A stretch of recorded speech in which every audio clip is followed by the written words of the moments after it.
Morning बच्चों, आज हम पाठ 7 रजनी पढ़ेंगे। मनु भंडारी द्वारा लिखित रजनी एक पटकथा है। बासु चटर्जी के निर्देशन में बने यह एक धारावाहिक के रूप में प्रस्तुत किया जाना था। इसमें व्यवसाय बनती शिक्षा की समस्या की ओर दर्शकों का ध्यान आकर्षित किया गया है। ये जो कहानी है यह 7 दृश्यों में विभक्त है। प्रथम दृश्य में लीला का घर दिखाया गया है। लीला जो इसमें किरदार है, मुख्य किरदार है, आज उसके बेटे अमित का परीक्षा परिणाम आने वाला है। रजनी लीला के यहाँ मिठाई खाने के लिए आई है। अमित के एक मेधावी छात्र है, उसे कक्षा में प्रथम अथवा द्वितीय आना चाहिए था, परंतु परिणाम गणित में जो परिणाम थे वो 72% अंक आने के कारण छठे स्थान पर आया था। अन्य विषयों में उसके 86, 88, 82, 90 इस तरह से अंक थे। इसका कारण यह बताया है कि गणित के अध्यापक ट्यूशन पढ़ने के लिए कहते थे, परंतु अमित गणित में बहुत होशियार था तथा अर्धवार्षिक परीक्षा में उसके 96 अंक थे। ट्यूशन न लेने के कारण पूरा प्रश्न पत्र ठीक होने पर भी उसके अंक काट दिए। लीला इसे अध्यापक की अंधेर गर्दी कहती है। रजनी इसे अध्यापक की जुल्म जाती कहती है।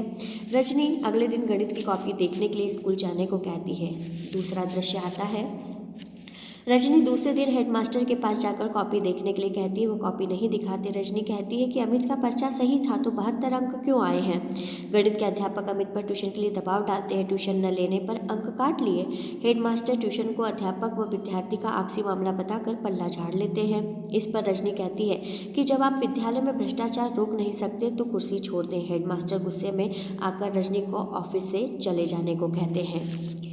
तीसरा दृश्य होता है। इस दृश्य की जब होता है, रजनी घर पर बैठी है। शाम को रजनी के पति घर पर लौटते हैं चाय पिलाते हुए। वह कहती है स्कूल में अध्यापकों ने ट्यूशन के नाम पर लूट मचा रखी है। जो ट्यूशन नहीं लेता उसके अंक काट लिए जाते हैं। रजनी के पति कहते हैं कि वह दूसरों के झंझट में क्यों पड़ती है, अभी तो तुम्हारा बेटा पढ़ने भी नहीं जाता है। रजनी कहती है बेटा चाहे किसी का भी हो, अन्याय के विरोध में आवाज़ तो अवश्य उठानी चाहिए। चौथे दृश्य में रजनी अमित के साथ हुए अन्याय की पुकार के साथ डायरेक्टर ऑफ एजुकेशन के पास जाती है। उनके कार्यालय के बाहर बैठी प्रतीक्षा कर रही है। इसी समय एक व्यक्ति अपनी पर्ची के साथ 5 का नोट लगाता है। चपरासी उसकी पर्ची लेकर अंदर जाते तथा तुरंत उस व्यक्ति को अंदर भेजता है। यह देखकर रजनी के चेहरे पर तनाव आ जाता है। उस व्यक्ति के निकलते ही वह दंदनाती अंदर चली आती। निदेशक महोदय से प्राइवेट स्कूलों व बोर्ड के आपसी रिलेशंस के विषय में जानना चाहती हैं। उसे पता चलता है कि रिकग्नाइज स्कूल को 90% सरकारी सहायता मिलती है। बोर्ड पाठ्यक्रम बनाता है, वार्षिक परीक्षाएं कराता है। इस पर वह प्राइवेट स्कूलों में होने वाली ट्यूशन संबंधी अन्याय के विषय में बताती है। अमित के माध्यम से बताती है कि वह गणित में बहुत होशियार है तथा पूरा पर्चा सही होने पर भी 72 नंबर ही उसको मिले हैं, क्योंकि उसने गणित के अध्यापक के बार बार कहने पर भी ट्यूशन नहीं लगाई। निदेशक महोदय कहते हैं कि हेडमास्टर साहब से एक्शन लेने के लिए कहना चाहिए। रजनी बताती है कि हेडमास्टर साहब को कार्यवाही करने के लिए कहा तो उन्होंने मना कर दिया।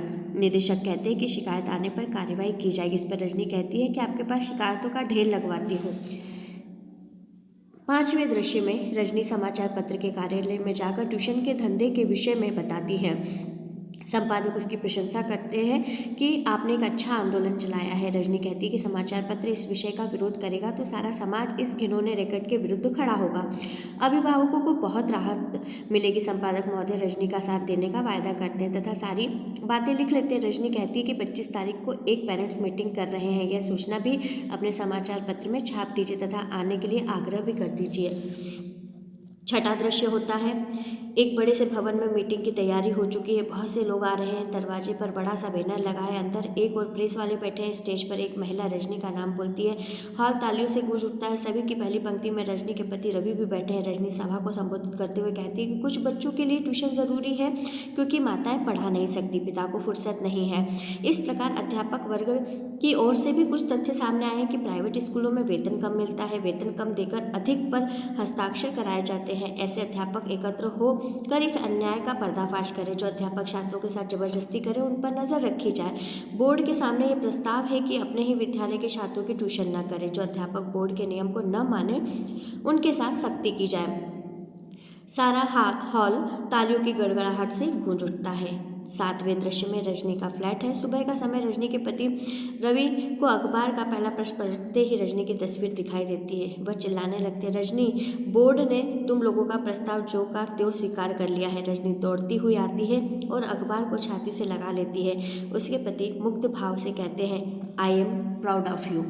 इसी समय लीलाबेन, कांतिबाई और अमित रसमलाई लेकर आते हैं तथा अमित अपने हाथ से रजनी को रसमलाई खिलाता है, पर रजनी अमित को खिलाती है। सबके हंसने के साथ साथ यह दृश्य भी समाप्त हो जाता है।